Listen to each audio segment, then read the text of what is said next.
ఏలూరు జిల్లా జంగారెడ్డిగూడెంలో ఏర్పాటు చేసిన ధరల పట్టికలో లేని ధరలు వసూలు చేస్తున్న నేపథ్యంలో మున్సిపల్ అధికారులు విచారణ చేపట్టి పేద వ్యాపారుల నుండి ముక్కుపిండి భారీ వసూలు చేస్తున్న అక్రమ వసూళ్ల దందాకి అడ్డుకట్ట వేయాలని ప్రజలు డిమాండ్ చేశారు. దీంతో అక్రమంగా వసూళ్లను చేస్తున్న వారిపై కేసు నమోదు చేయాలని కోరారు.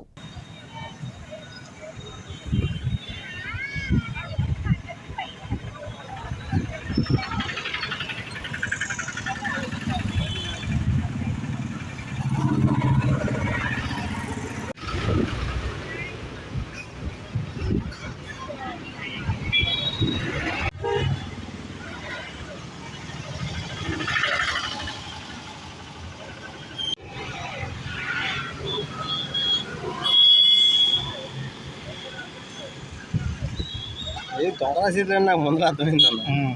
సొంతంగా తయారు చేసి ఉంటారని